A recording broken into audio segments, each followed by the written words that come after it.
pouco diferente do usual no Brasil. Nós somos uma instituição privada, nós não temos fins lucrativos e não recebemos dinheiro de governo. E, para a graduação, temos um programa muito agressivo de bolsa de estudos. Essencialmente, todo mundo que se habilita por renda, passa no vestibular, passa numa entrevista, tem bolsa parcial, integral, incluindo moradia, enfim, dependendo da necessidade de cada família. São quase 250 bolsistas agora estudando aqui. Isso é parte da nossa missão. A nossa missão é essa, é oferecer ensino de qualidade, formar gente, colaborar com o debate público e ajudar a transformar um pouco esse país. Esse é o tamanho da nossa missão.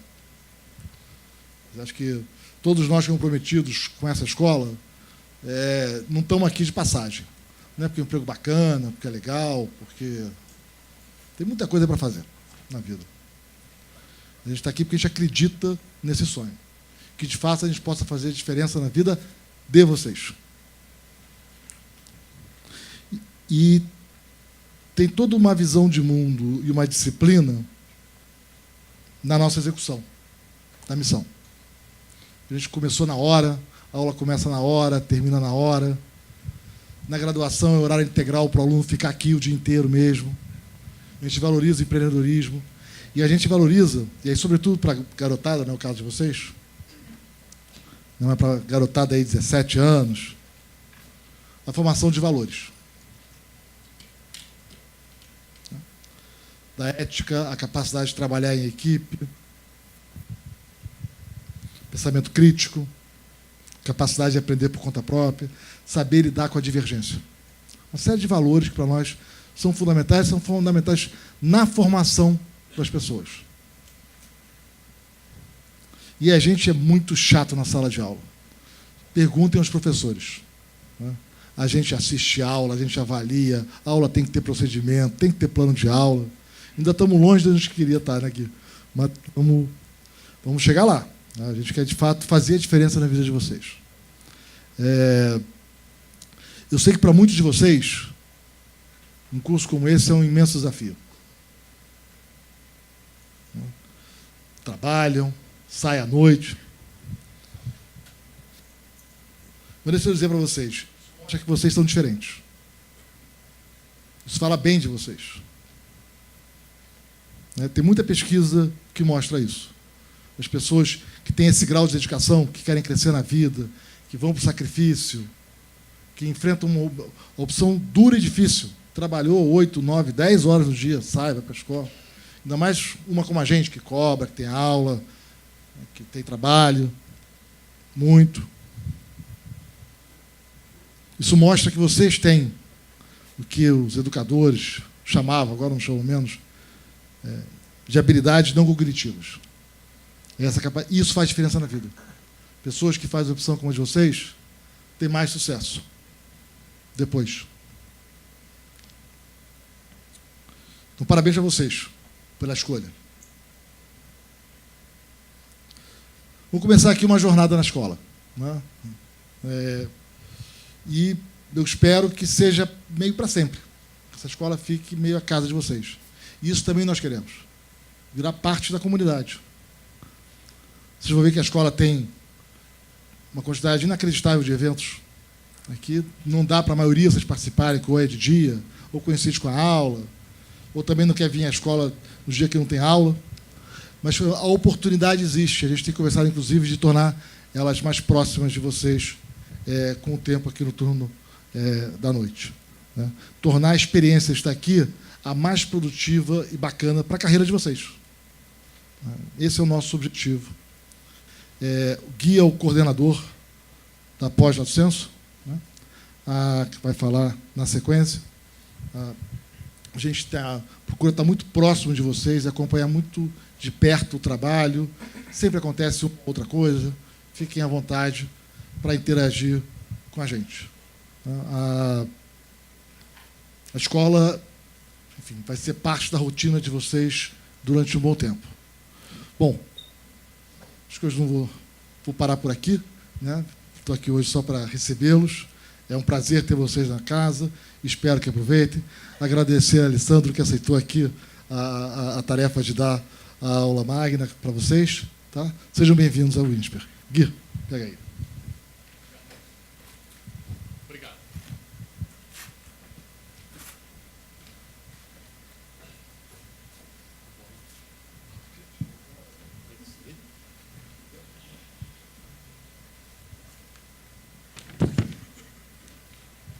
Bom, boa noite a todos. Nossas boas-vindas aos alunos dos programas MBA Executivo em Finanças, Executivo, Advanced Program in Finance, Certificate in Business and People Management, Certificate in Business Administration, Certificate in Marketing Management, Certificate in Financial Management. E o MBA Executivo, MBA em Gestão de Saúde. O Marco já adiantou muito da apresentação da instituição e não vou repetir o que ele já o fez, com certeza com grande qualidade e até motivação. Também trabalho aqui, sou coordenador hoje em dia da pós-graduação Lato Sensu e quero me colocar à disposição de vocês, daqui para diante, nas questões de cunho acadêmico, para apoio e enfim, encaminhamento de soluções. Em situações onde vocês têm alguma dificuldade do ponto de vista mais operacional, caso me consultem, eu vou auxiliá-los a alcançar as equipes mais adequadas para facilitar o processo. O evento hoje aqui é certamente mais focado em dar as boas-vindas, mas também queremos explorar um pouco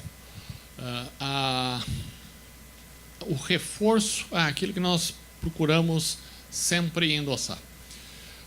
O INSPER procura se colocar como uma instituição de ensino que preza por trabalhar tanto dos pontos de vista teórico, como pelo ponto de vista mais prático, pela aplicação. E hoje, em particular, é a oportunidade inicial que a gente tem de ilustrar essa questão. Para fazer isso, a melhor forma que encontramos é trazer profissionais que tenham passado pela instituição, entre outras oportunidades. Quando não é possível, trazemos outros profissionais, mas para mostrar um pouco do que é a área de gestão em geral no mercado, contar um pouco da carreira profissional desses, hoje, no caso, o consultor Alessandro Cosin, de tal forma que vocês conheçam um pouquinho da vida depois de encerrar um programa de formação. O que é que vem aí pela frente?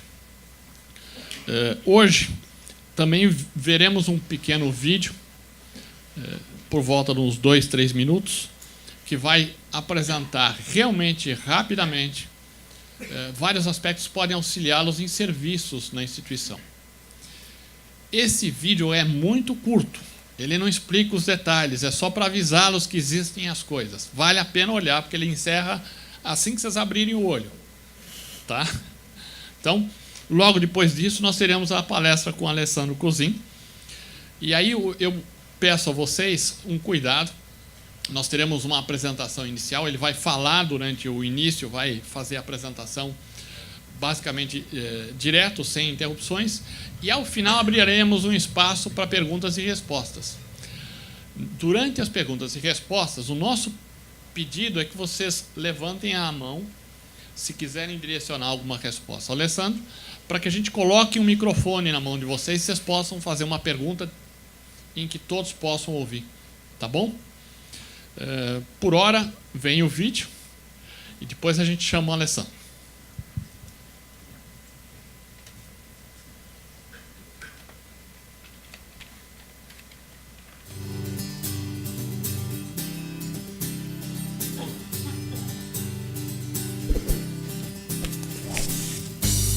Alunos, bem-vindos. Conhecer a escola é fundamental para você aproveitar ao máximo sua experiência aqui no INSPER.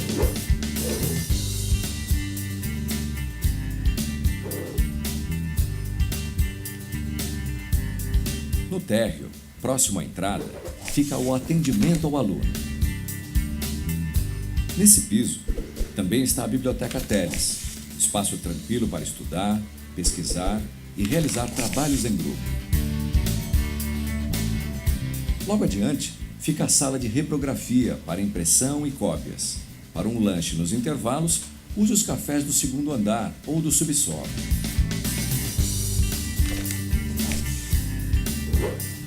O restaurante fica no quinto andar e funciona diariamente.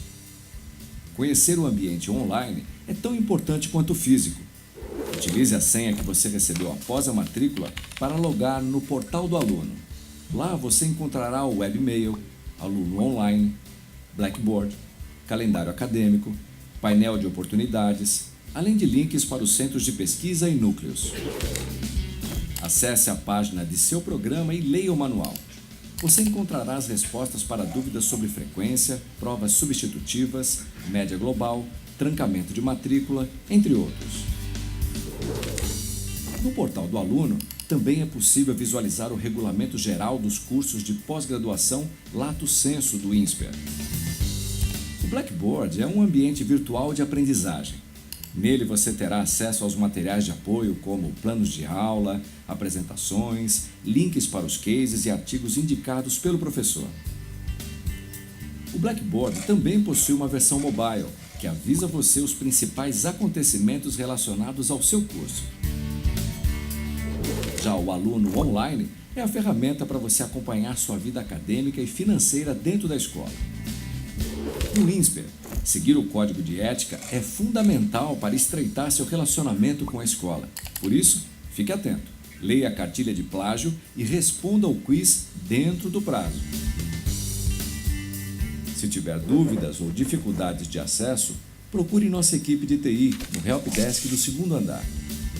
O Núcleo de Carreiras do INSPER promove atividades, eventos e canais de atendimento visando o desenvolvimento profissional dos alunos, fortalecendo o networking. Já o SEMP, nosso Centro de Empreendedorismo e Inovação, promove eventos e palestras voltados para profissionais inovadores que desejam transformar os sonhos em realidade. Como você pôde observar, no INSPER, sua rotina será intensa. Você contará com uma diversidade de ferramentas e serviços para que você entregue seu TCC no prazo, conclua o curso com uma excelente média global e, assim, poderá celebrar sua formatura com seus colegas. Trabalhamos para apoiar o seu crescimento pessoal e profissional. Aproveite ao máximo sua experiência INSPER.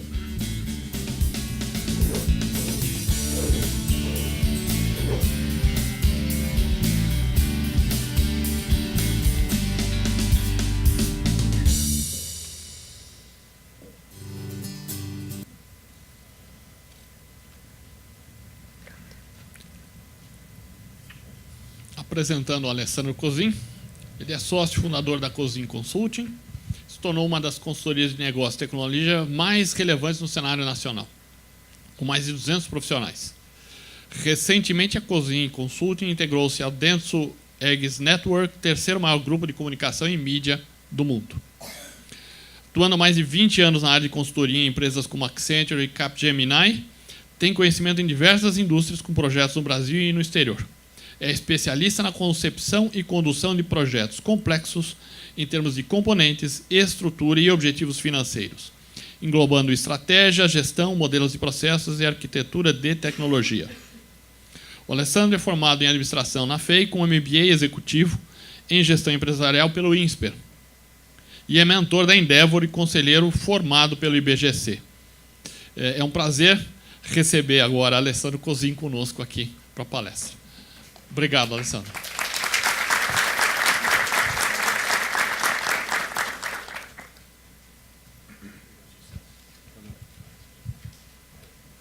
Está funcionando?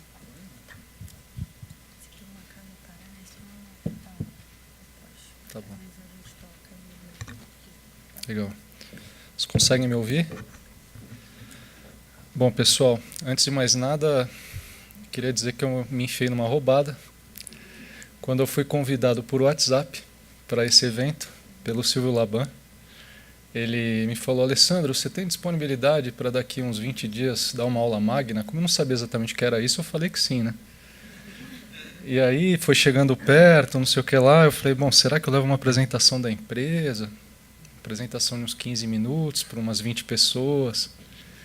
E aí quando eu mandei uma mensagem para ele de volta dizendo, dá um pouquinho mais de detalhe e tal, vou falar sobre a empresa, ele falou, não, você vai falar sobre sua trajetória. Aí já me deu um frio na barriga, né? Depois da pergunta sobre o que seria o conteúdo, eu perguntei quantas pessoas, ele falou umas 150, aí piorou um pouquinho. E no final, quando ele falou o tempo, aí que eu me desesperei. Falar para quem está começando o curso aqui é um privilégio muito grande. Eu fiz o MBA executivo aqui em 2002, então faz bastante tempo. Não convencido, depois eu fiz um curso que eu não sei se o INSPER ainda tem, mas foi um dos mais legais que eu fiz na minha vida, que chama BVLA, que é Building Ventures in Latin America, que é um curso de uma semana integral, que foi onde, vamos dizer, reforçou a decisão que eu tomei na minha carreira de ser empreendedor, que eu vou contar um pouquinho para vocês. E depois eu ainda fiz um curso de curta duração, que é um curso de fusão e aquisição. Então, tenho utilizado bastante o alumni aqui do INSPER, apesar de não me envolver nos eventos, eu tenho aproveitado bastante os treinamentos e os cursos, pretendo fazer outros ainda. Bom, não sei exatamente o que eu vou apresentar e também não sei se vocês vão entender o que eu vou falar. Tentei fazer um recorte de coisas aqui que são mais histórico pessoal e que depois de alguma maneira foi se integrando à carreira que eu tive, passando por consultoria e depois decidindo montar a minha consultoria e onde eu estou até hoje. Agora com chefe. Quando falar que eu me integrei a um grupo é bacana. Na verdade a gente foi comprado por um grupo de pelo terceiro maior grupo de comunicação e mídia do mundo, que é a Dentsu Aegis Network. Tá? Então vamos lá. Quem aqui conhece Tupã? Bastante gente. É lógico. Né?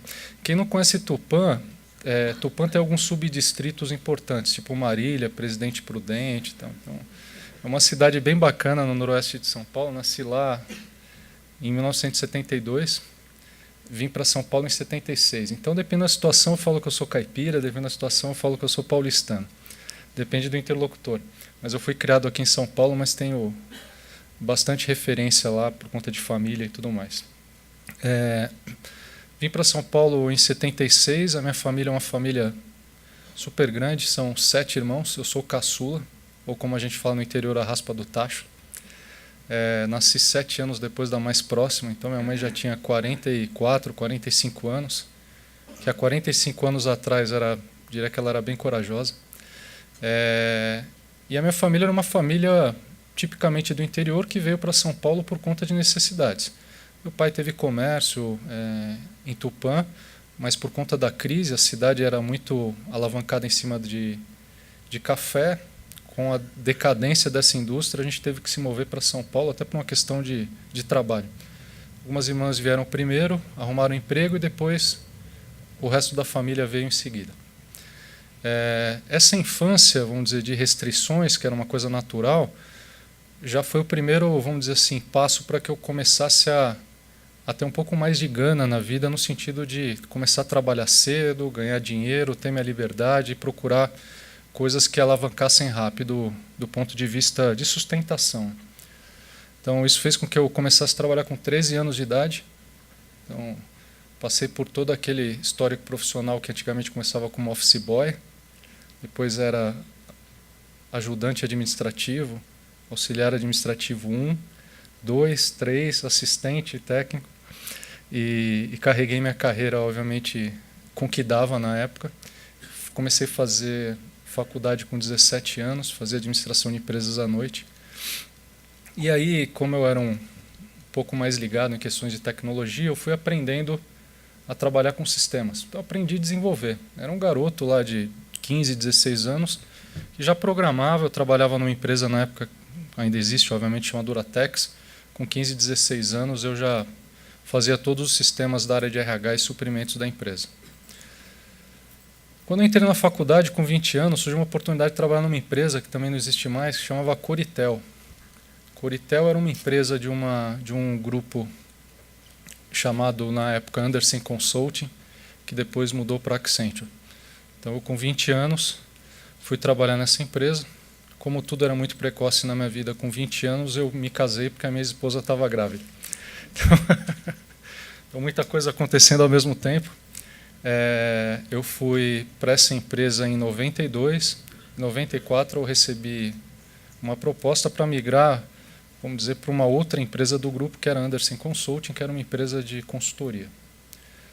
Geralmente, profissionais que trabalhavam na Andersen Consulting vinham de empresas de universidades de primeira linha, tinha um processo seletivo super forte, o cara já tinha que entrar lá falando inglês, mas como eu meio que entrei pela porta dos fundos, eu acabei pulando alguns estágios desse. Minha faculdade tinha até um certo nome, mas jamais a Andersen naquela época contrataria alguém da FEI. Jamais eu seria contratado pelo nível de inglês que eu tinha. Então, foi, vamos dizer assim, acho que a vida estava me levando para um caminho interessante, que obviamente, eu era um cara bom, dedicado, trabalhava bem, mas eu também fui tendo as oportunidades para fazer esse movimento. Bom, essa minha carreira na Andersen foi uma carreira super acelerada. Eu me tornei executivo da empresa aos 25 anos, que foi talvez um recorde nos últimos anos da empresa. Talvez por conta desse histórico que eu já tinha acumulado, de ter começado a trabalhar cedo e ter vivenciado muitas coisas no mundo corporativo. Em 2001, 2002, eu fiz o MBA aqui. Foi o primeiro insight em termos de empreendedorismo na minha cabeça. Até então, eu era um cara que vivia, vamos dizer, de uma vida restrita, fui tendo as oportunidades profissionais, muito além do que até imaginava lá atrás. Era o executivo de uma multinacional, fazia cursos fora, tocava projetos super relevantes, complexos, talvez nas maiores empresas aqui desse país. Tem muitas aqui que são importantes nessa época, Pão de Açúcar, Ambev e tantas outras. E aí eu vim fazer um MBA. E no MBA foi a primeira vez que eu comecei a pensar, por conta até dessa missão que tem o INSPER, de fato abrir uma empresa. Não tive coragem naquele momento, mas eu acho que foi a semente disso por volta de 2002. Eu lembro que até teve um negócio interessante. O último módulo desse curso que eu fiz lá atrás era um módulo de business game. Não sei se ainda tem, mas tem ainda. E a gente simulava uma empresa através de uma plataforma de software. Então, você fazia lances, definia produto, definia preço, e cada grupo da sala tinha a sua empresa, e no final aquilo era uma competição. Eu faltei na primeira aula, provavelmente eu estava, nem falei, nessa época eu estava fazendo um projeto em Uberlândia. Eu fazia o MBA de segunda à noite e quarta à noite. E aí eu ficava em São Paulo na segunda, fazia o curso à noite, pegava um voo às 6h40 da manhã, no outro dia, ia para Uberlândia, ficava até quarta-feira às 16 horas, pegava um outro voo, vinha, fazia o MBA à noite. Na quinta de manhã pegava o voo, voltava para Uberlândia e voltava na sexta-feira. Hoje só de contar me dá preguiça. Não sei como é que eu consegui fazer aquele negócio, mas a juventude 2002 eu tinha 30 anos, então naquela época acho que ainda ia bem. E aí eu faltei nessa primeira aula, e o pessoal do meu grupo, para me sacanear, colocou o nome da empresa de COSIN, Computer and Synergy. E aí definiram um monte de coisa, etc., e me colocaram como CEO do grupo, porque ninguém queria pegar essa roubada. Quando eu voltei na outra aula, descobri essa história, e foi um trabalho super bacana. Esse daqui eu roubei hoje do meu diretório a capa desse trabalho, que eu acho que esses caras eles eram visionários. Até tem dois aqui que eu ainda tenho bastante contato, eu preciso falar com eles sobre isso. Acho que eles nem vão lembrar dessa história aqui. Foi um negócio bem interessante. Teve uma rodada que acho que eram umas 8 aulas, cada aula era uma rodada diferente e simulava um quarter que se passava. Então você definiu o preço do produto, algumas características técnicas, que mercado você ia, quanto você investia em marketing, quanto você investia em RH, uma série de coisas. E aí você submetia esse negócio, na outra semana você voltava e via o resultado das decisões que o grupo tomou. Aí, sei lá, na segunda aula a gente estava bombando. Aí começamos a falar para o resto da turma, né? Pô, vocês não manjam nada desse negócio. E aí na terceira aula a gente tomou um tombo, foi lá para 4º lugar. E aí eu entrei na sala, os caras tinham colocado na lousa lá, Cosim, eBay, 99 cents. Tipo, liquidação total. Aí isso mexeu um pouco com os brios, no final a gente virou o jogo lá e fechou super bem esse negócio. Então, aqui foi onde acho que tudo começou. O primeiro insight em termos de, putz, eu acho que montar uma empresa pode ser uma coisa legal. Quando chegou em 2004, foi um ano, eu acho que todo mundo passa por isso, eu não sei se tem a ver com setênios, cada um conta uma história diferente, ou talvez pelo fato de eu já ver uns 15 anos trabalhando como um louco, viajando muitas horas, não sei o quê, eu comecei a repensar minha vida. E aí tiveram duas decisões muito importantes. Uma foi ter me separado no meu primeiro casamento e a outra foi ter decidido sair da Accenture. As duas, de maneira resumida, têm a ver com falta de amor, como eu falo para as pessoas. Acho que a relação foi acabando de um lado e a minha relação com a Accenture também.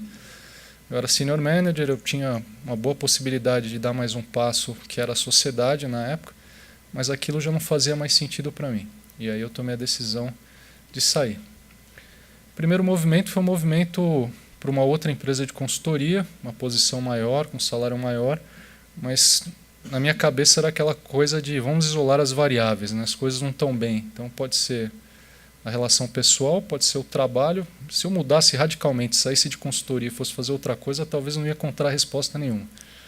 Então eu tomei a decisão de montar uma área de consultoria, na época uma empresa chamada CPM, que hoje é Capgemini, e fiquei lá por 2 anos, e que foi excelente para também sedimentar essa fase final da minha transição de executivo para empreendedor. Eu lembro que nessa época eu comecei a fazer terapia, e aí o terapeuta falou assim, cara, você está com 33 anos, você sabe que eu conheci um cara também com 33 anos que queria mudar o mundo, queria fazer o diabo a 4, não sei o que lá. Sabe o que aconteceu com ele? Eu perguntei o quê? Então foi crucificado. Então você pode querer fazer um monte de coisa diferente, mas vai devagar, vai devagar. Uma das coisas que ele falou é quando eu cheguei a primeira vez, sentei na frente dele, ele perguntou, me fala sobre você. Acho que eu fiquei uns 2 minutos falando, ele cortou e falou, não, perguntei sobre você, não sobre o que você faz. Esse mundo corporativo, ainda mais para quem vem, vamos dizer, de uma base diferente, onde aquilo é quase que a sua vida, né, porque é o que te dá fomento para tudo, você se transforma naquilo. Você se transforma num personagem, num executivo, num consultor, quer que seja. E talvez aquele momento foi o primeiro momento que eu comecei a olhar para mim e falar, peraí, e quem é esse cara e quem sou eu, aquele que nasceu em Tupã em 1972. Então, foi uma fase muito interessante de descobertas e que combinou com algumas decisões relevantes na minha vida. Isso foi em 2004. Em 2005, eu estava almoçando na casa do meu irmão, tem um irmão mais velho, 11 anos mais velho. Ele era superintendente de tecnologia de um grande banco e falou, putz, eu não aguento mais, preciso fazer alguma coisa diferente. Eu já estava com o meu plano de negócios embaixo do braço, e aí falei para ele, vamos montar uma consultoria. E aí ele falou, pô, mas nunca fui consultor na minha vida, como é que eu vou entrar nessa? Eu falei, não, a gente dá um jeito, fica tranquilo que a gente dá um jeito. E aí meu irmão foi o cara que teve a coragem, de fato, de pedir demissão de onde ele estava. Na época ele estava com uns 45 anos e encarar a montagem de uma empresa.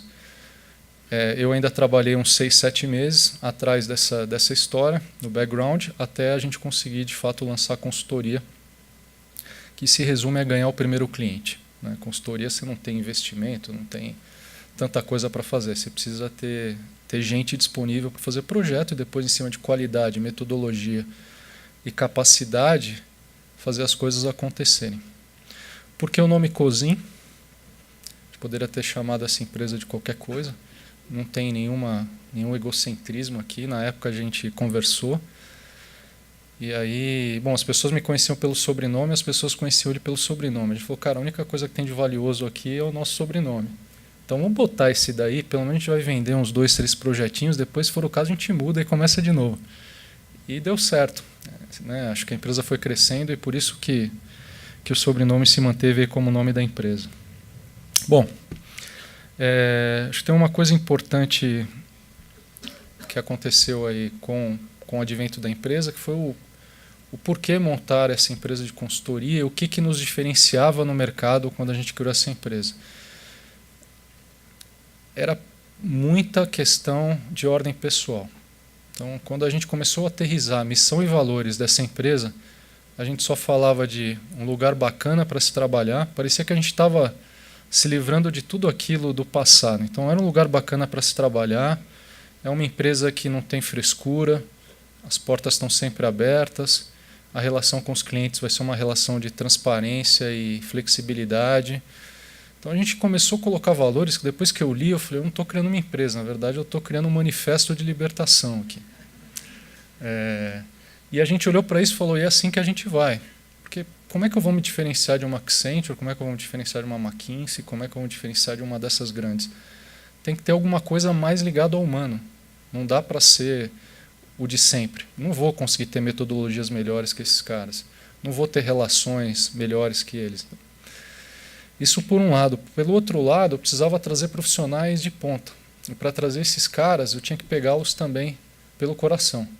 Então, uma parte era essa mesma, vamos dizer, pessoas que estavam imbuídas, aí, que tinham um propósito parecido com o nosso, de fato, de se alinhar a essas coisas que a gente falava.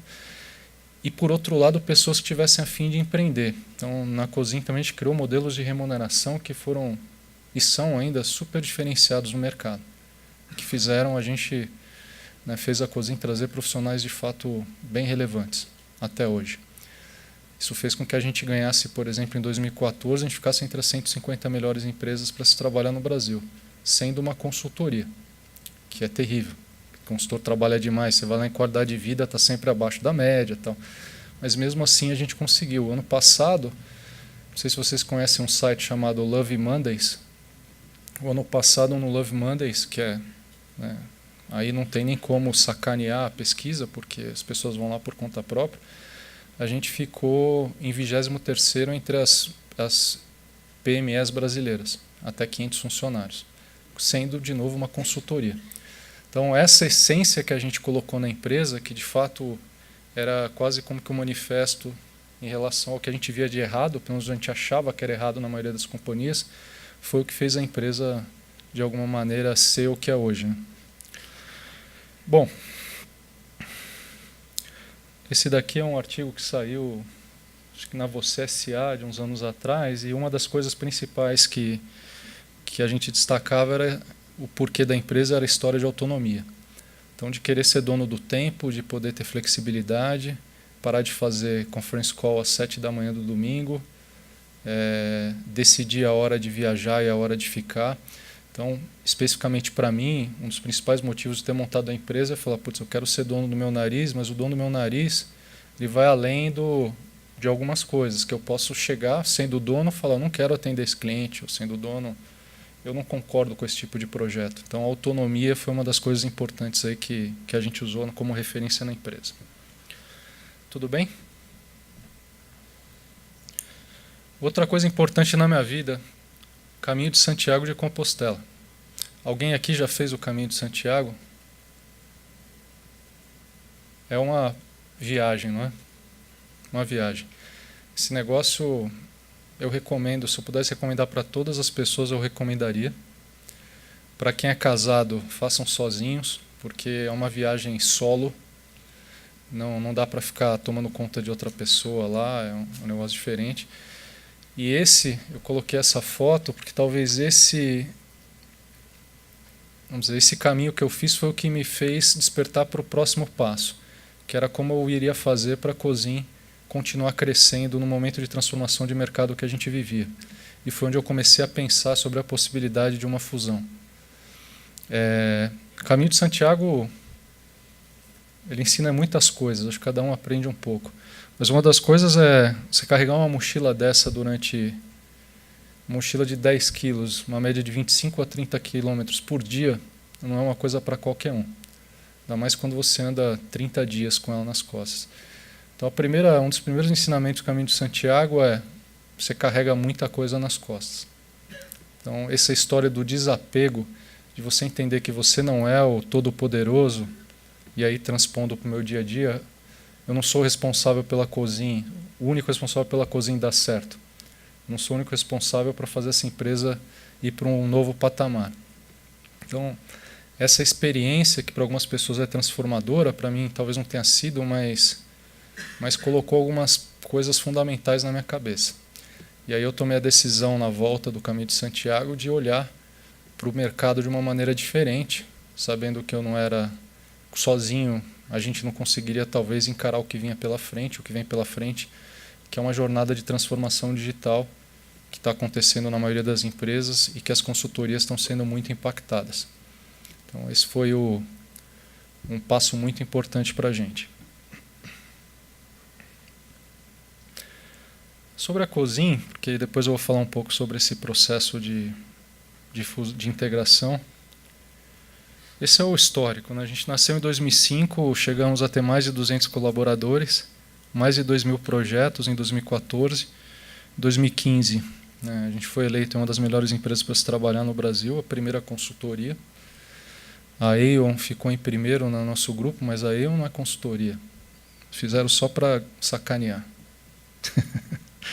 E aí em 2017, na verdade 2016, a gente foi comprado por um grupo chamado Dentsuides Network, que é um grupo que tem 40 mil funcionários no mundo.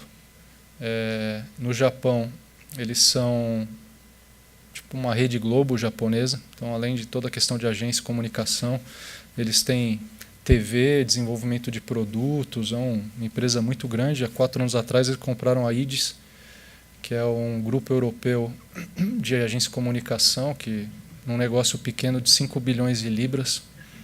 Então, talvez tenha sido uma das maiores aquisições no segmento aí nos últimos tempos, ou talvez a maior. E eles vieram atrás da gente porque muita gente trabalha com marketing aqui, em agência de publicidade. Poucas pessoas, 3, 4. Vocês sabem que esse segmento está mudando muito, né? A agência de marketing vivia muitos anos em cima de um rebate que eles recebem aí dos media vendors, no caso da Globo, jornais, revistas, e com a entrada dessas empresas de tecnologia, esse rebate diminuiu muito. Então, antes eu tinha 100, botava 50 na Globo e botava 50 num jornal, ou numa revista. Agora eu começo a botar 20 na revista, 30 na Globo e 50 em mídia digital. Facebook, Instagram, Google e coisas do tipo. Então, um pedaço dessa grana se moveu para o digital. E o digital paga muito menos do que pagam esses caras tradicionais. Outra coisa que começou a acontecer é que muito desses novos modelos de negócio eles já são um mix de marketing com tecnologia. Quando a gente fala de Airbnb, por exemplo, quando a gente fala de Booking, quando a gente fala de Uber, é uma coisa tão integrada que não dá mais para você só falar de marketing, ou não dá mais para você só falar de tecnologia. As coisas são muito juntas. Então, esse movimento do grupo, que foi o primeiro no mundo, então a Cosim foi a primeira consultoria comprada no mundo por esse grupo. Eu diria para vocês que talvez seja a primeira consultoria comprada por um grupo de comunicação e mídia no mundo, que eu não conheço nenhum caso, a não ser uma consultoria específica em marketing, alguma coisa que tenha acontecido em outros países. Foi justamente para complementar esse portfólio. Eu sou super especializado em marketing, em comunicação, conheço tudo de marketing digital, mas eu não tenho as competências para fazer, por exemplo, a parte de estratégia. E depois eu não tenho as competências para aterrissar uma plataforma de CRM, uma arquitetura de tecnologia que suporte isso. Também não tenho a competência para fazer a gestão de um projeto de transformação tão relevante. Então, esse foi o caldo que surgiu por trás, né? Vamos dizer assim, a alavanca estratégica que foi definida para que acontecesse essa aquisição. Aqui tem alguns dados da Cosim, né? Eu já falei algumas coisas para vocês, acho que somos muito relevantes, principalmente em varejo e banco. No varejo brasileiro, talvez a Riachuelo foi a única empresa das grandes que não foi ou é cliente da Cosim, e todos os maiores bancos também são clientes. Isso quando saiu no Valor a compra, eu nunca saí tanto em jornal, revista, e marqueteiro é uma coisa impressionante. Só para vocês terem uma ideia, aquele Meio e Mensagem, que é um jornal que eu nem sabia que existia, agora eu já estou craque nele, que é bastante focado no segmento, eu acho que eu já sei umas 4 ou 5 vezes. Outro dia eu fui num evento chamado Maximídia. Bom, só tem gente de agência, a maioria das pessoas, tem alguns anunciantes, mas vão muito mais para palestrar do que para, né, por conta do evento e tal. E aí existe, por conta dessa mexida no mercado, esse pessoal de marketing, o pessoal de consultoria se estranha um pouco, né? Então, me chamaram para um painel, e aí o painel era para discutir se as agências e se as consultorias iam se fundir tal, e tudo mais. E aí, quando eu subi no palco, o cara me anunciou como o consultor. Eu só vi a galera torcendo, o pessoal olhando meio de rabo de olho. Demorei acho que uns 5 minutos para pegar no tranco ali, né? Sem falar que não dá para competir com o pessoal de marketing. Publicitário tem muito mais fluência e tem muito mais facilidade para dar show em cima de um palco. Agora eu tenho um chefe. Esse é meu chefe. Abel Reis foi o cara que fundou a agência Clique há muitos anos atrás. Foi uma das empresas talvez a primeira empresa de marketing digital brasileira. Eles que montaram toda a plataforma do IG. Alguns anos depois ele vendeu para a Isobar, que é uma das empresas do grupo, e hoje ele é o Head Brasil da Dentsuedes Network e Isobar América Latina. Então, depois de um tempo eu tive que arrumar um chefe de novo. Estou em fase de adaptação. Faz 7 meses que isso aconteceu. Outro dia eu sentei na mesa dele já para ter a primeira DR já. Bom, para não ficar essa coisa chata, ficar falando de mim, eu trouxe uns 5, 6 slides para falar um pouco do que está acontecendo do ponto de vista de transformação digital. Por que as pessoas estão preocupadas, as empresas estão ansiosas e tudo mais. É um deckzinho de 5, 6 slides, mais para eventualmente servir de pano de fundo depois para a parte de perguntas e respostas. Tá?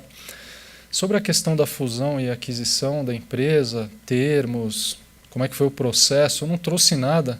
Também deixo aberto para vocês na parte de perguntas e respostas, se tiverem interesse mais nessa etapa de fusão e aquisição, desde que não seja uma informação que eu não possa divulgar, fiquem à vontade. Tá?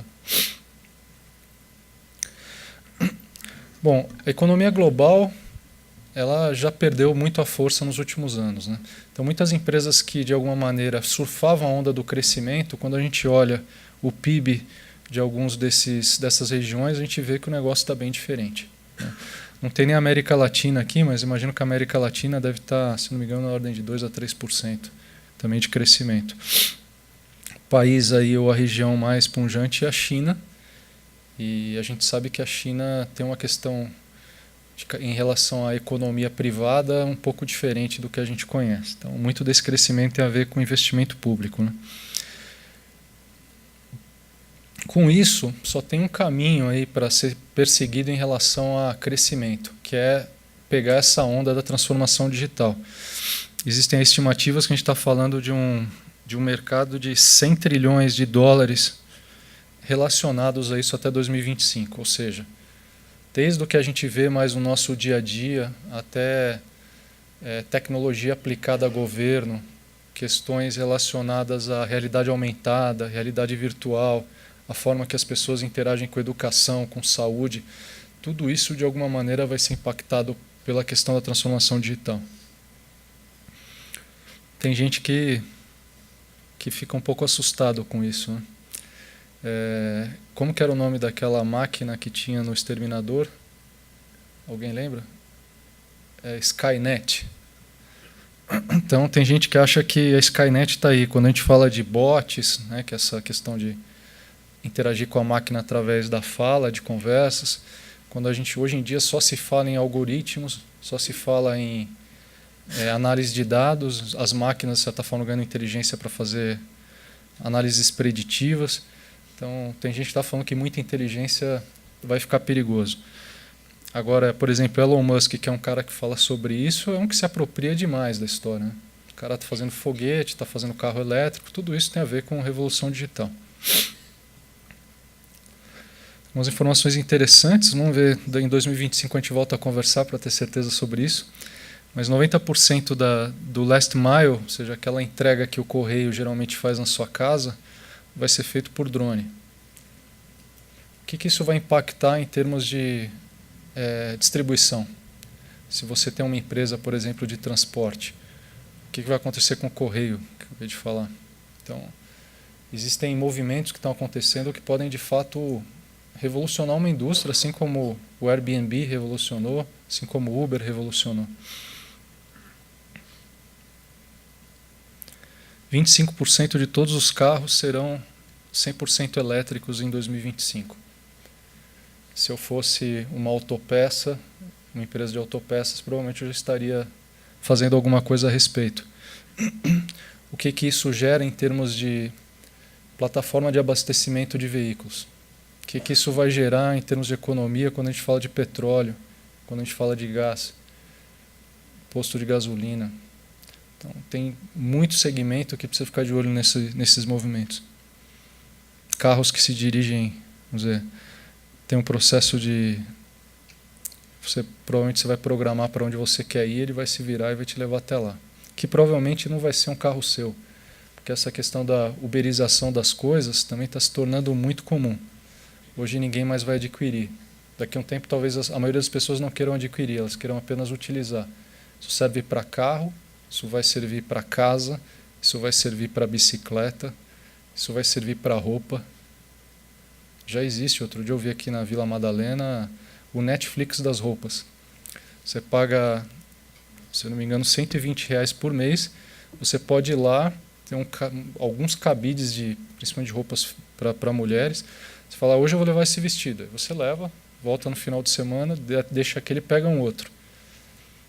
Então, existe uma economia colaborativa que está surgindo que também está impulsionando isso. Tem uma mentalidade ecológica que está surgindo que também está impulsionando isso.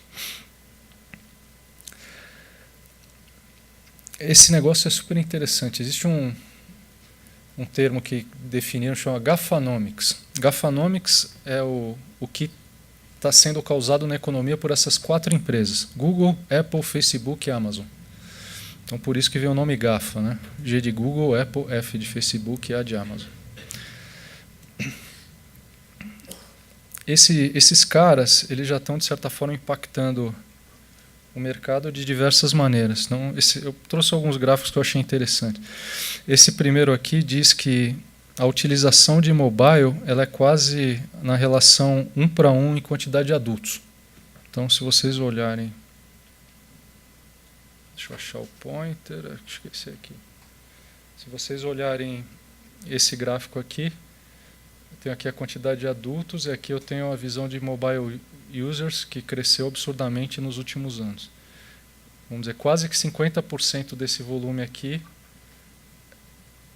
por 2 caras, Apple e Google, que é Apple do iOS e Android no caso da Google.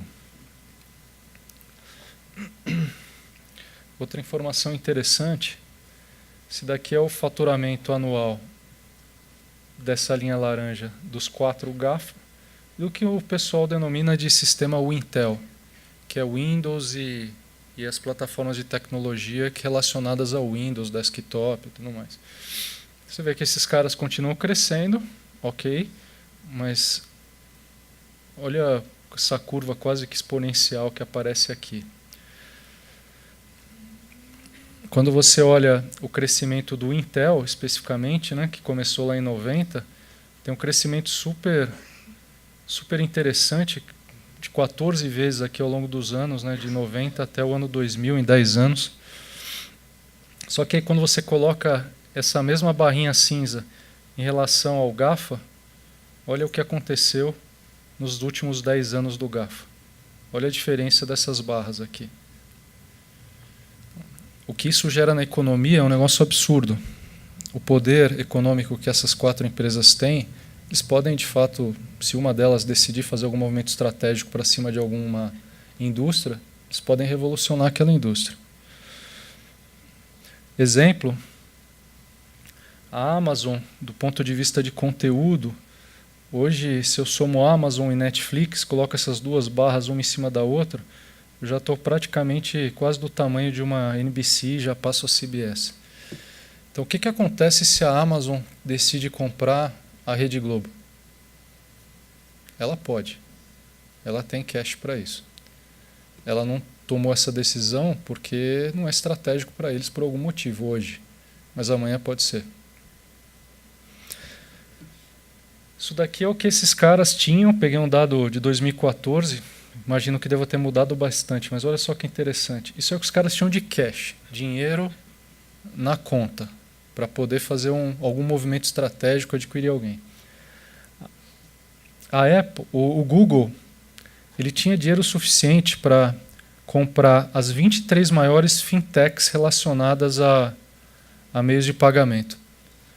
Ou seja, ele pode simplesmente, comprando essas fintechs, dominar o segmento de meio de pagamento. Então a gente fica toda hora discutindo que movimento que o Itaú vai fazer, que o Bradesco vai fazer. Ah, tem o Cubo, tem lá X empresas que estão sendo aceleradas e tudo mais, que eu acho que está super correto e adequado, esse movimento está sendo feito. Mas se esse cara quiser fazer um movimento desse, vai dar uma mexida razoável no mercado. Quando a gente olha a Apple, se a Apple quisesse, ela resolvia esse problema de streaming de música. Tem gente que usa o Deezer, tem gente que usa o Spotify. Se ela quisesse, ela comprava os dois.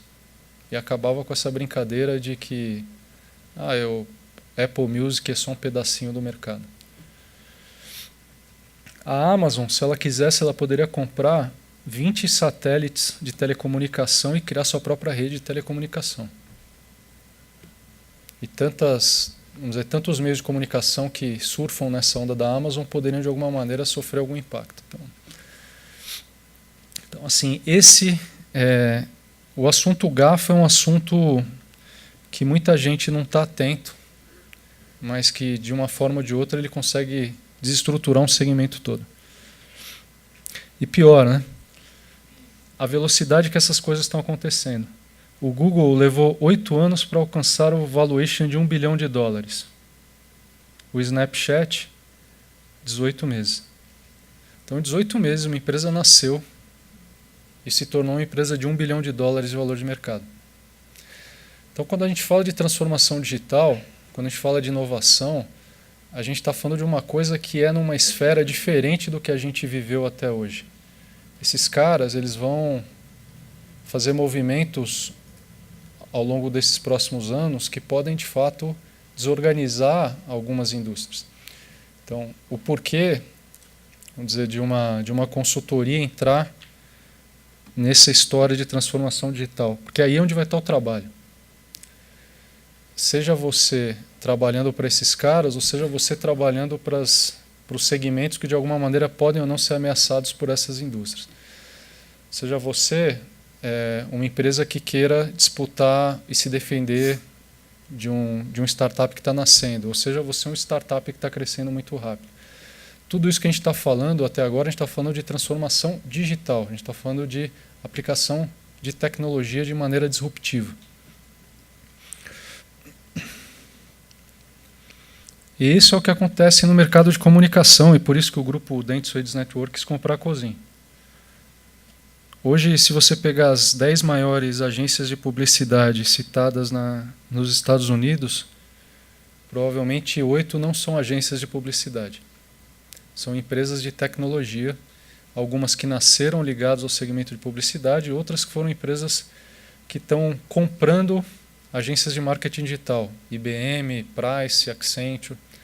Então, a gente da Cosim, a gente tinha 2 movimentos. Ou a gente saía comprando agências de marketing digital, provavelmente era uma coisa que a gente já tinha discutido, mas seriam empresas pequenas de marketing digital, muito mais para a gente ter essa competência, ou a gente seria comprado, que essa era uma hipótese que a gente não imaginava. Até que surgiu esse grupo e a gente foi conversando durante 1 ano e meio e assinamos isso em setembro do ano passado.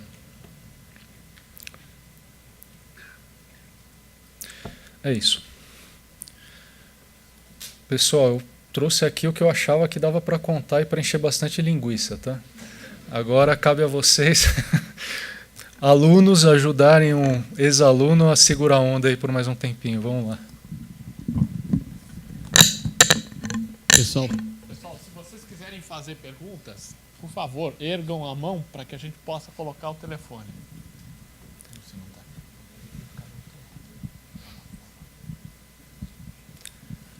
Pergunta boa, hein? Olá, boa noite. Boa noite. Eu tenho uma pergunta, já que a gente está falando no segmento de consultorias. Eu lembro que recentemente eu pesquisei alguns MBAs no exterior e eu vi que a McKinsey ela investe pesadamente nesse segmento de fornecer e subsidiar um funcionário de trabalhar no exterior. E eu gostaria de saber que assim a visão que eu vejo das empresas, principalmente as brasileiras, é que elas não têm muito desse ímpeto. Então, eu trabalho no Itaú e eu fui muito bem avaliado nos últimos 4 anos e eu pedi um MBA no exterior e foi muito mal aceito, de uma certa forma. Então, assim, até onde isso é cultura, até onde isso dificulta o crescimento do Brasil, até onde isso é uma sacada de uma multinacional para crescer dentro do Brasil? Bom, eu vou falar sobre o ponto de vista da consultoria, que eu passei também por algumas etapas onde a questão do MBA fora era uma coisa que existia com mais força. Eu acho que teve um boom do MBA fora, uma época onde o acesso era mais difícil, se você, como pessoa física, fazer esse movimento, e durante uma época ele foi muito valorizado. Então, você olhar, eu fiz MBA fora e tivesse isso no currículo, muita gente fazia até conta, não sei quem vivenciou essa fase do tipo, eu vou investir $150 mil, $200 mil, mas aí eu volto, eu tenho X% de aumento já de saída, e em 1, 2 anos eu recupero esse investimento. E acho que durante uns 5, 6 anos isso foi muito comum. Praticamente todas as consultorias na época tinham um programa de MBA fora, onde você pagava o curso e depois a pessoa voltava e tinha lá um contrato para trabalhar 2 anos, que nunca era cumprido. Mas depois, com o tempo, eu acho que foi perdendo um pouco da força, porque foi se percebendo que não era o fato de você fazer um MBA fora que faria você ser melhor. E hoje em dia, eu não vejo nenhuma empresa, quer dizer, tem algumas, mas pelo menos as que eu tenho convivido, não vejo nenhum programa de MBA internacional sendo bancado pela empresa. Vejo muito programa de pós-graduação, MBAs executivos aqui no Brasil, mas lá fora não. Empresas nacionais de consultoria, não conheço nenhuma que já teve esse programa implantado. Lá na Cozinha o que a gente tem é subsídio para uma pós-graduação, para um MBA executivo aqui no Brasil, dependendo do seu nível de performance. Então. Oi, Alessandro, meu nome é Suzana. Como que fica essa questão da liberdade, dos valores, de tudo que você pensou para a Cozinha agora com a fusão? Como é que tem sido essa interferência agora com o novo chefe? Do ponto de vista de cultura, está muito preservado ainda, né? Porque esse grupo ele tem uma característica de não integrar. Integra o back-office, a parte administrativa, financeira, etc., mas as operações elas continuam rodando de maneira bem independente do ponto de vista de gestão. São criados produtos em conjunto, a gente vai para o mercado de maneira mais integrada, com competências integradas para algumas iniciativas, mas pouco impactou em relação às pessoas. Essa era uma grande preocupação. Nosso earnout, não sei se, ou seja, a gente tem um modelo, quando eu vendi a empresa, que, de certa forma, a gente tem metas para cumprir e a gente recebe um overprice do preço que a gente vendeu, dependendo do atingimento dessas metas até 2019.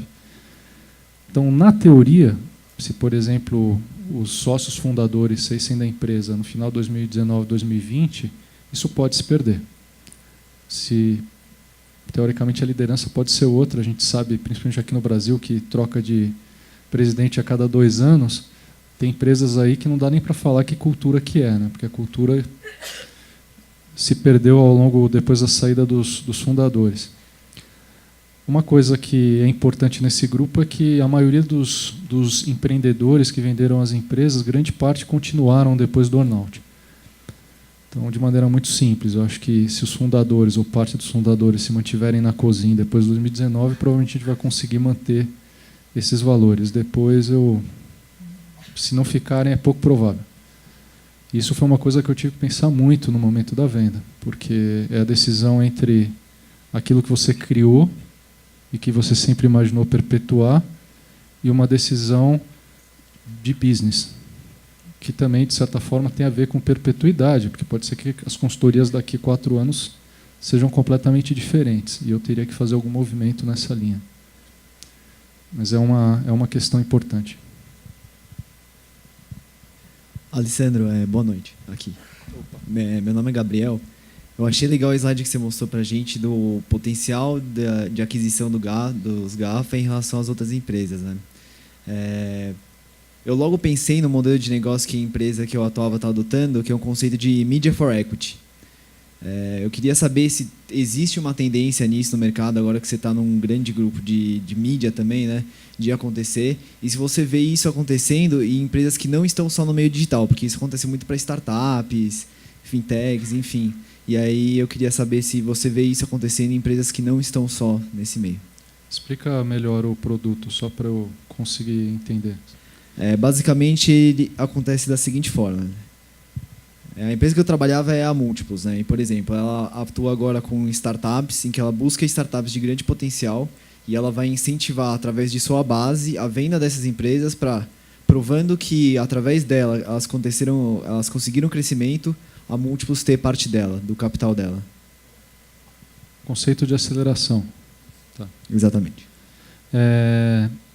Eu vejo isso daí por 2 ângulos, né? Primeiro, o ângulo, antes de falar do negócio aceleração, eu vejo que muitas empresas tradicionais, elas de alguma maneira elas têm que começar a viver esse mundo de inovação e esse ecossistema de inovação. Então, a história das aceleradoras é um caminho. Então, por isso que eu falei do Itaú com o Cubo, os Porto Seguro tem uma chama Oxigênio. Eu acho que mais importante do que ter um equity dessas empresas é você ter esse ecossistema e fazer os seus executivos se envolverem com aquilo. De alguma maneira, eles vivenciarem de alguma maneira o que está acontecendo, para que ele volte para dentro de casa falando, olha, tem formas diferentes da gente fazer. Tem que ser mais rápido, tem que ser mais arrojado, tem que buscar o que de fato existe nesses startups. A questão do equity, eu sinceramente, se você não for um fundo de investimento, você como empresa, eu acho que não é tão relevante, porque a maioria desses, pelo menos as que eu vi, desses startups que são acelerados, eles convivem nesse ecossistema durante um tempo e depois eles vão voar e você acaba perdendo o contato. Tal. Eu acho que o equity é importante para você forçar a convivência com aquela empresa acelerada, com aquele startup. Mas eu não vejo nenhuma grande... Deve ter um outro caso, mas são tão poucos de uma grande corporação que ganhou dinheiro com o equity de um startup. Quem ganha dinheiro são os caras que estão lá no começo, né, que convivem no Vale do Silício e estão ligados em tudo que está acontecendo. E aí eles entram na hora certa e sabem a empresa talvez que tem mais potencial. Mas a gente está montando no grupo hoje um negócio que a gente chama de Dan Innovation Center, que ele tem um pedaço que é um centro de inovação, onde as várias empresas, sejam clientes ou empresas do grupo, elas podem ir lá para fazer sessões de design thinking, para fazer... A gente tem uma área lá que vai ter impressora 3D, uma série de coisas para o pessoal trabalhar, e um outro pedaço vai ser uma aceleradora. Mas o objetivo principal é criar o ecossistema para que as pessoas convivam e aprendam e se energizem com essa cultura de empreendedorismo. Mais do que, de fato, encontrar ali um unicórnio, né? Uma empresa que vai valer 1 bilhão daqui a pouco.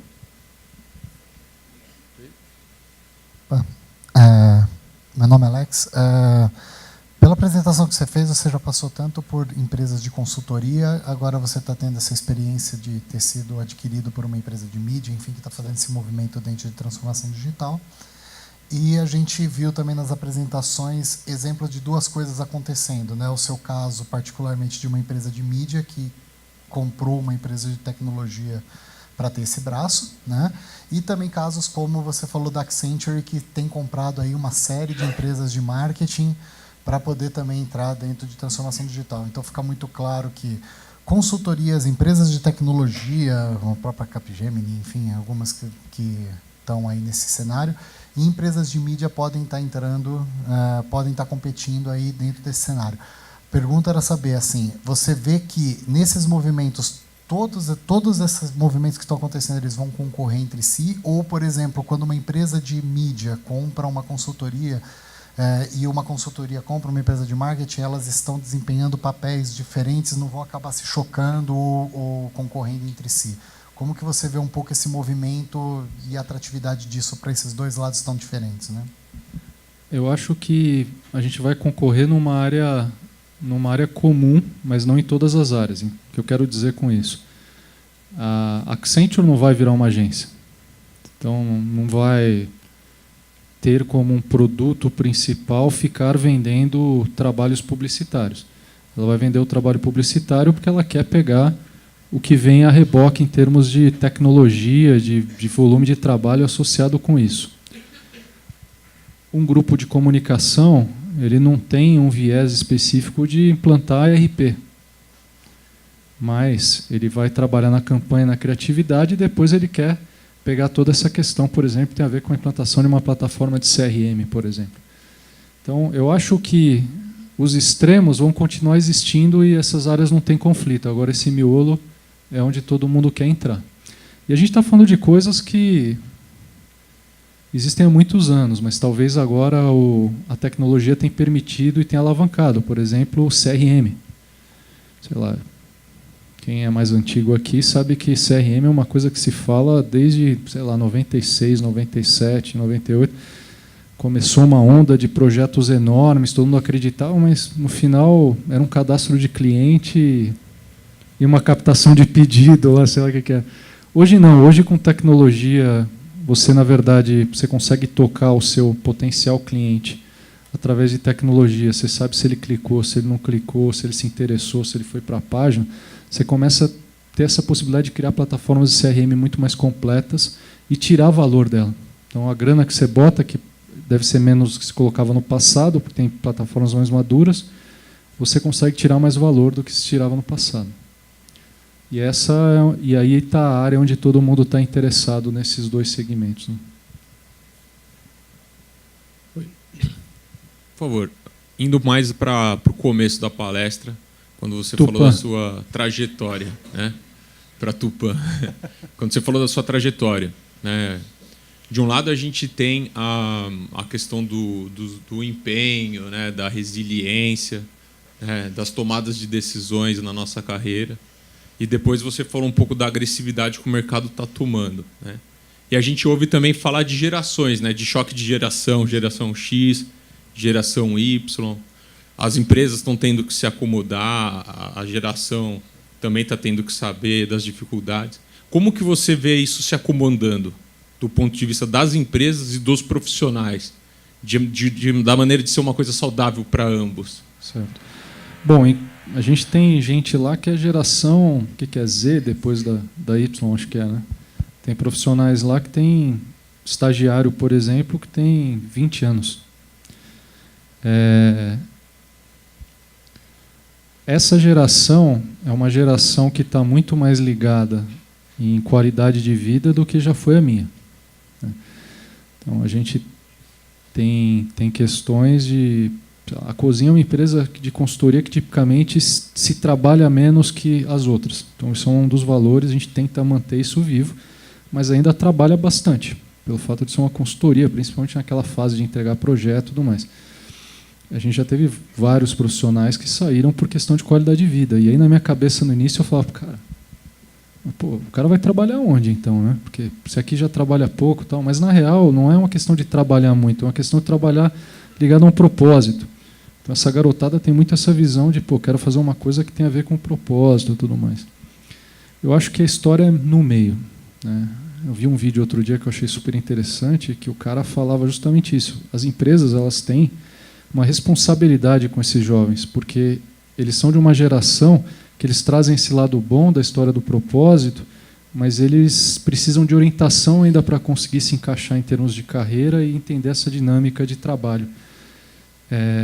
Eu não tenho dúvida que é uma geração que tem uma cabeça muito melhor que a nossa, do ponto de vista de evolução do mundo e de pensar em coisas que talvez a cabeça da minha geração é uma cabeça muito financista. Esses caras têm uma cabeça melhor, mas eles também não podem viver de ar. né, viver de luz. Então, a gente precisa, como empresa, conseguir encontrar um meio termo entre as duas coisas para que esses caras se engajem nas empresas, porque senão daqui a pouco a gente também só vai ter microempresário, né? Todo mundo com a sua empresa e não vai ter ninguém trabalhando para as grandes marcas aí. Oi, aqui, Cozinha. Boa noite, tudo bom? Parabéns pela trajetória. Vendo sua palestra me fez lembrar um dilema recente que eu vivi. Eu tenho uma startup de Big Data, então, ora eu sou empreendedor, ora eu trabalho com tecnologia. E quando eu comecei a procurar MBA, eu recebi recomendações para me especializar nas duas áreas. Você acha que com a transformação digital, a formação do novo CEO ele tende a fundir essas áreas, a formação executiva e a formação tecnológica cada vez ficarem mais prontas? Enfim, grades tecnológicas começaram a entrar em grades executivas também? Concordo 100%, porque tecnologia está cada vez mais comoditizada, né? Então, pelo menos a base, quando a gente fala em termos de desenvolvimento, hoje em dia, que empresa que tem infraestrutura dentro de casa? Você vai lá e pluga o negócio. Então, hoje, um CIO que conheça infraestrutura não é tão relevante. Agora, um CIO que conheça do negócio e que traga inovação para o negócio em cima de tecnologia é o que as empresas precisam. Tem várias empresas no mercado que criaram já uma função chamada CDO, lá, que é o Chief Digital Officer, que ele nasce um pedaço TI e um pedaço marketing, principalmente por conta dessas plataformas, CRM, etc. Inovação é uma área que está embaixo desse cara. Se essas coisas de marketing e tecnologia elas continuarem se fundindo ao longo do tempo, você não vai ter nem mais o CIO e nem o CMO. O cara de marketing provavelmente vai cuidar só do institucional, não vai cuidar mais do marketing produto, das campanhas e tudo mais. Então, eu acho que o movimento é esse. O movimento é ou você vai ser um cara de inovação que conhece muito dessas plataformas de mercadológicas e a aplicação de tecnologia em cima, ou você vai ser um CIO mais orientado para business mesmo. Isso vai depender do tipo de negócio, que empresa que você está e qual que é o produto, né? Isso leva para um lado ou leva para o outro. Se for uma empresa mais ligada à tecnologia como core é uma coisa, se for uma manufatura pode ser outra. Mas manufatura, mesmo sendo manufatura, esse cara tem que falar negócio. Não dá para falar infraestrutura, não cabe mais. Tudo bem? Alessandro, boa noite. Aqui. Estou todo mundo na frente.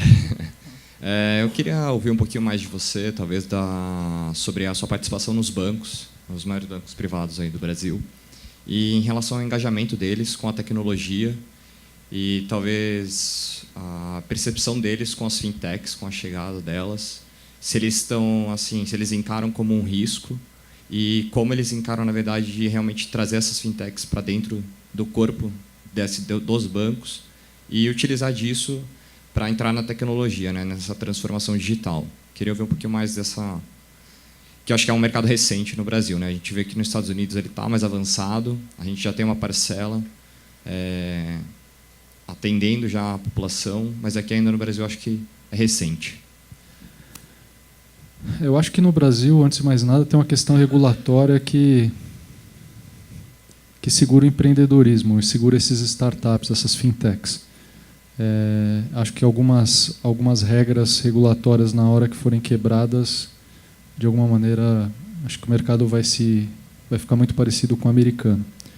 E vai colocar em risco alguns bancos, não digo talvez os maiores, mas outros que estão ainda com posicionamento indefinido e um tamanho médio, tem chance de não aguentar o tranco.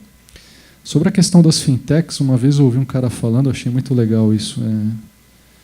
Um gorila pode matar um chimpanzé. Então, o Itaú consegue ir lá e comprar um Citi. O Bradesco consegue ir lá e comprar um HSBC. Só que está se formando aqui um enxame de abelhas, que enquanto forem 2, 3 ou 4 e tiverem questões regulatórias, né, acontecendo, segurando isso, talvez elas não façam nada para o gorila. Mas a hora que se tornarem 500, 1000, algumas centenas de milhares, talvez elas consigam matar o gorila também. Então, o movimento que eu acho que o Itaú está fazendo, o Bradesco também com o InovaBra, é super interessante nesse sentido de deixa as abelhas aqui, que eu quero ver o que elas estão fazendo. Eventualmente eu aproveito uma ou outra dessas abelhas para o meu ecossistema. Mas mais importante do que talvez aproveitar é saber o que está surgindo, o que está acontecendo e ser rápido para absorver essa inovação, seja comprando startup ou eventualmente criando dentro de casa, se apropriar desse negócio, antes que alguém faça contra você. Então, não tenho dúvida que para os bancos, mas para a maioria das indústrias, esse negócio de acompanhar o que está acontecendo no seu segmento através das aceleradoras ou através desses startups que pipocam a todo momento é essencial para a sobrevivência. É uma forma de planejar a própria obsolescência, como a gente diz, né? Então, espera aí, deixa eu ver o que vai acontecer lá na frente, que eu prefiro que eu me mate, né, e me construa em algo novo do que esperar que alguém faça isso. Então, acho que estou 100% alinhado. Não sei se estão fazendo direito, né? Uma coisa é você criar um ecossistema, botar os caras para morarem lá, ter uma série de coisas. Outra coisa é a governança que você tem em cima disso para se apropriar de fato do que está surgindo. E ser rápido para pegar aquilo e incorporar na sua operação ou fazer um bom uso. Okay. Boa noite, Alessandro. Aqui, ó, aqui no meio. Aí. Meu nome é Keegan. Meu nome é Keegan, eu sou gerente de projetos lá no Itaú. E a dúvida também é nessa parte de legislação, né? Dado que o cenário brasileiro ele é extremamente burocrático e ele limita a contratação e vai totalmente contra as expectativas dessa nova geração. Como você enxerga isso? Até condiz com o que você estava respondendo ali para ele. Eu entendo que é um movimento que ele tende a se intensificar, só que hoje é muito difícil contratar um profissional e colocar na cabeça dele as limitações que a gente tem em relação à legislação. Como você enxerga isso hoje no Brasil? Isso é um problema. Principalmente quando a gente pega essa geração mais nova que eu havia comentado, os caras querem alguma coisa de propósito. Eu tenho um sobrinho que trabalha no Itaú, ele se formou engenheiro elétrico na Federal lá de São Carlos, e aí foi trabalhar lá, está trabalhando com sistemas, desenvolvimento. E aí eu pergunto para ele, aí, como é que está? Ele fala, estou juntando dinheiro para ir para fora. Eu não acho que esse ambiente ele já migrou para dentro das corporações, principalmente dessas grandes empresas. E se a gente não fizer alguma coisa, a gente não vai... Os bons não vão ficar. Nem estou levantando a bola dele aqui, mas usei como exemplo. Eu acho que os bons não vão ficar. E as corporações vão trabalhar com um monte de cara mediano. Pensa o seguinte, principalmente para a gente que está aqui no Brasil, vou até mudar do assunto de inovação. As empresas estão cada vez mais globalizadas. O que eu vejo de estruturas, que são braços de operação de áreas globais, é assim. E aí você pega um cara de ponta e coloca ele para trabalhar, vem trabalhar na área de marketing aqui, sem citar nomes, mas da multinacional X. O cara é um executor. A estratégia foi toda definida fora, o modelo foi todo definido fora, a tecnologia foi definida fora. O cara é um executor. Então, eu tenho preocupação, e não está errado também, as empresas têm que ser globalizadas, têm que ganhar eficiência e tudo mais, mas é uma coisa que às vezes eu fico pensando. Os caras que são high flyers, que de fato, né, podem fazer a diferença, eu acho que tem muitas empresas que não estão preocupadas em captá-los. Ok, também pode ser uma estratégia, porque o tipo de produto que você tem, eventualmente, é uma coisa mais de operação. Não precisa ficar também criando muita coisa. Então, eu tenho um pouco de dúvida sobre... Tenho outras também. Tenho dúvidas também sobre a cultura que as empresas estão colocando. Mas eu pego algumas revistas de business. Sei que muita gente aqui lê a Exame. Mas o que é a Exame hoje, a não ser uma caras corporativa? A gente só fica lendo fofoca, fulano mudou daqui, foi para lá, ou assuntos do momento com coisas com uma profundidade super baixa. Estou falando da Exame, mas acho que tem muitas que seguem essa linha. E é isso que o mercado corporativo é hoje. É um monte de gente tentando entender quais são as regrinhas para se movimentar para um lado, para o outro. As avaliações de performance são sempre as mesmas. Um cara chama de rating, o outro chama de grade, um chama de curva forçada, uma empresa tem curva forçada, outra não tem. O que está se fazendo de novo em termos de cultura nas empresas? O que de fato está se fazendo de novo? Então um desabafo aqui, acho que... Melhor eu parar por aqui. Boa noite, Alessandro. Opa, aqui. Meu nome é Lucas, eu acho que eu sou a ovelha negra aqui da turma, sou da área de marketing e publicidade, acho que poucos levantaram a mão.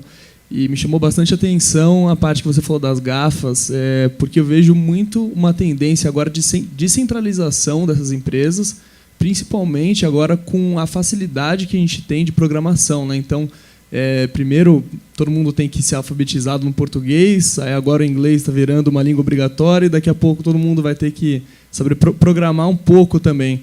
E com isso vem advento de empresas como o Snapchat, que, como você disse, em 18 meses virou uma empresa bilionária e já com proposta de ser comprada por Facebook, Google, etc. Eu queria saber quais são as tendências que você vê agora para o futuro em relação a essa descentralização. Você acha que os gorilas vão manter as abelhas por perto e, com isso, manter essa hegemonia que já está durando praticamente 15 anos? Ou você acha que, no geral, as empresas pequenas, né, essas startups que estão crescendo tão rapidamente, vão conseguir tomar o lugar e, enfim, novas potências vão surgir daqui a 10, 15 anos? A gente vai estar contando para as crianças o que foi Facebook. Eu estive em São Francisco acho que 1 mês e meio atrás e teve uma palestra daquele fundo, esqueci o nome, que é do Horowitz e Andreessen, alguma coisa assim. Um dos sócios, justamente, ele abordou esse negócio. E aí eu vou falar o que ele falou, porque eu acho que foi super válido. Quando você olha uma empresa daquela em 18 meses se transformar numa empresa de 1 bilhão, daqui a pouco a Apple, a Amazon, a Google, se eles perderem o timing, esse cara vai valer 1,5, 2, não compra mais. E aí você vai ter mais abelhas turbinadas no mercado do que a gente tem hoje. Então, o que eu acredito, pelo que ele falou, e eu concordo, é que não vai parar por aí. Existe uma preocupação no mercado que é a história da bolha, né? Então, todo mundo sabe que muitas dessas empresas, não é o caso da Apple, mas no caso da Amazon, Facebook, são empresas que umas estão virando lucro agora, outras não viraram, né? Exato. Então, não é bolha, mas tem muita aposta, né?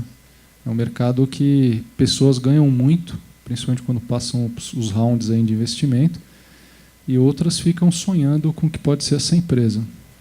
O Elon Musk, eu li o livro dele recentemente, eu achei muito legal um comentário que ele faz, que um dia na vida ele olhou para o Vale do Silício, ele já tinha vendido a empresa dele lá. Bom, ele foi um dos fundadores do PayPal, e aí ele olhou e falou, não vou montar mais uma empresa de tecnologia que vale espuma. Uma rede social que não faz nada pela humanidade, a não ser, para algumas inclusive faz até mal, né? Então aí ele decidiu fazer foguete, decidiu fazer carro elétrico, decidiu fazer a empresa de energia solar. Eu acho que isso que aconteceu com ele não vai demorar muito para começar a acontecer. Acho que a gente vai começar a se desligar aos poucos dessas soluções sem valor tangível, porque isso não vai sustentar a humanidade. Não vai ser o Snapchat, o Instagram, o Facebook, que são redes sociais, que vai sustentar as próximas ondas de crescimento, né? Então, eu acho que tem algumas reflexões aí. Alessandro, tudo bom? Meu nome é Caio.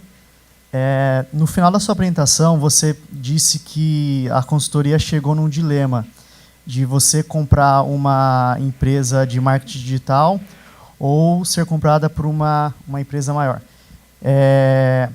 Qual que foi a sua estratégia para fazer a Cozinha ser vista no mercado a ponto de uma empresa gigante achar vocês interessante e agregar vocês no negócio deles?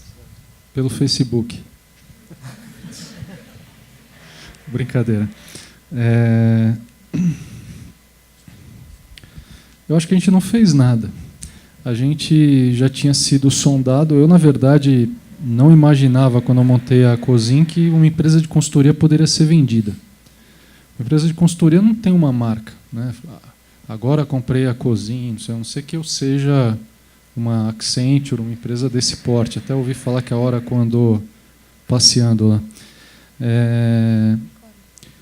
Mas eu fui sondado ao longo dos últimos anos por grandes grupos de tecnologia de serviços de tecnologia que não tinham uma área estratégica de consultoria, de processos, de gestão.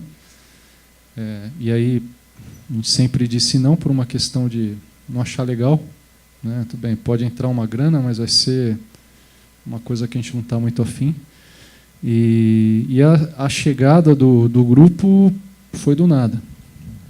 Na verdade, eles estrategicamente pensaram nessa possibilidade, mapearam o mercado, encontraram a gente. A gente tinha feito um trabalho para a agência Clique em 2007, então talvez estava ainda na cabeça do cara, a Cozin. Eu fui chamado para um almoço em março de 2015. Esse namoro começou. Quando ele me chamou, eu até falei, bom, provavelmente é um projeto, está precisando de alguma ajuda na empresa e tal. E aí que eu fui entender que não, ele estava interessado numa possível aquisição. Eu até na época, eu lembro que eu falei para ele, então, por que a gente não monta uma joint venture aqui, com as duas empresas, para criar um negócio novo, para atacar esse mercado? Ele falou, não. O grupo só compra 100% do controle, e de fato é uma definição dos japoneses. E aí bom, começou em março essa conversa, o negócio foi esquentando, demorou 1 ano e meio, 18 meses, para se fechar o negócio. Não que alguém tenha saído da mesa, mas tinha momentos que desaquecia por questão de crise, aprovações globais, os caras têm que passar por um comitê na Inglaterra, depois um comitê no Japão, depende do valor. Então, e até que saiu isso em setembro do ano passado. Então, acho que foi muito mais o acaso, ou talvez uma mentalização aí sobre essa possibilidade, né, de falar, putz, a gente tem que fazer alguma coisa, tem que acontecer alguma coisa, tal, e apareceu. E foi o primeiro. Oi, Alessandro. Boa noite. Meu nome é Isadora. Eu gostaria que você comentasse mais sobre você estar, né, a Cozin está nas 150 melhores empresas para se trabalhar, sendo a única consultoria. Quais são os diferenciais da Cozin? Vou falar umas 2 horas aqui. Não vou. Eu acho que a principal coisa é tratar todo mundo como ser humano. Então, na Cozin, ninguém é número, todo mundo sabe o nome, o CPF de cada um. As questões pessoais todas são tratadas de maneira com muita importância.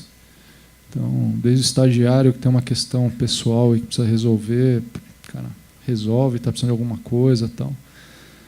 Essa questão da transparência que a gente tem em relação a todos os associados. A porta da sala está sempre aberta, todo mundo é tratado como todo mundo, do CEO ao estagiário. Existe uma questão, sem aqui demagogia, em relação ao ser humano, que é muito mais forte do que a questão profissional. Então essa foi a essência que a gente criou na empresa e que a gente foi levando.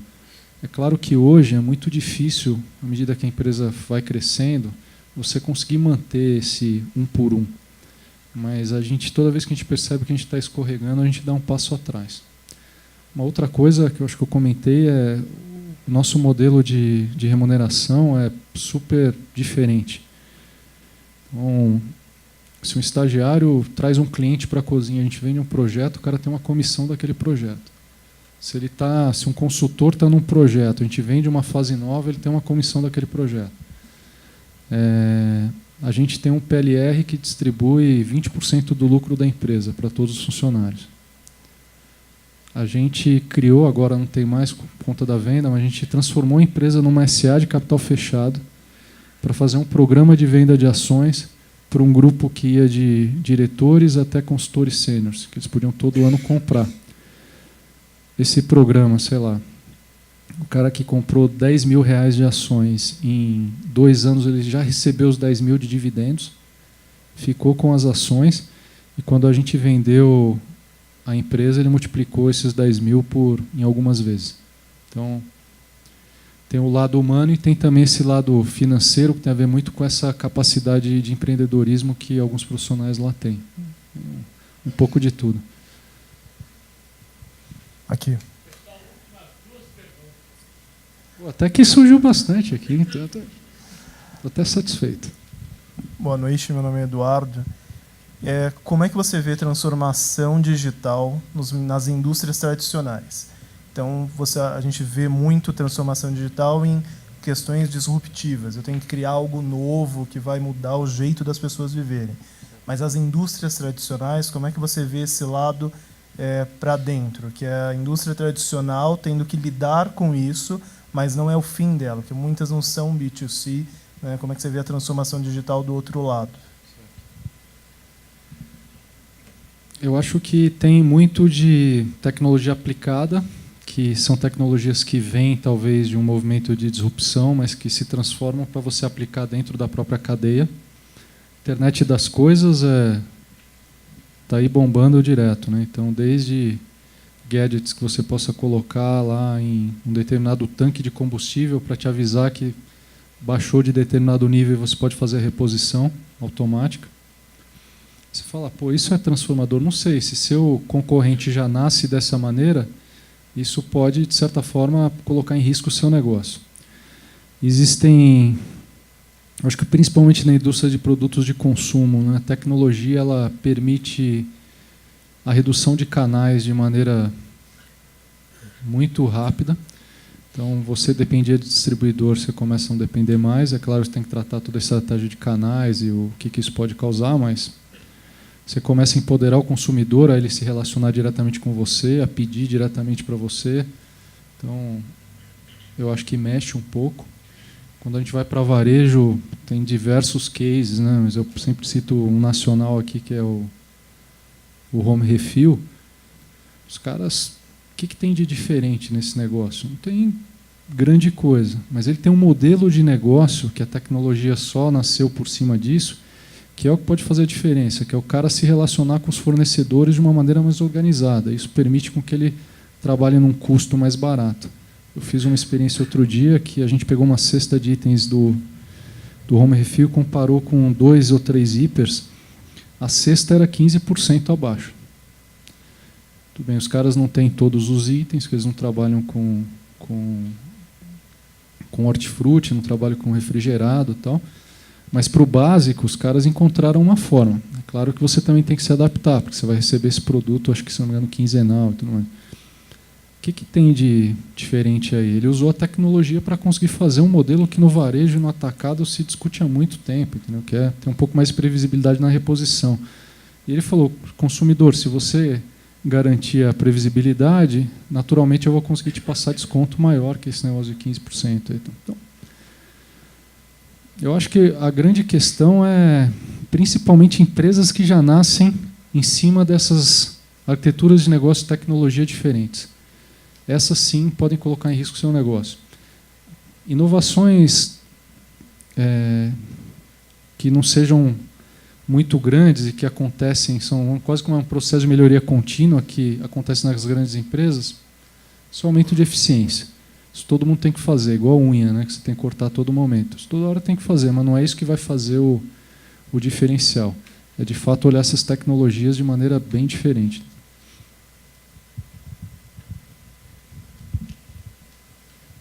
Fechou?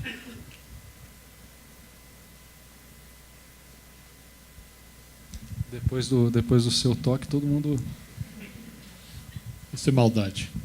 Bom, em primeiro lugar, nossos parabéns e muito obrigado, Alessandro.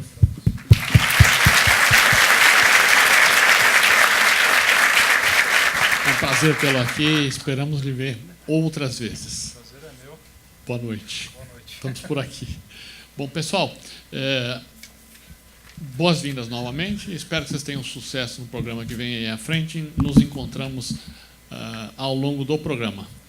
Uma boa noite a vocês e até a próxima oportunidade.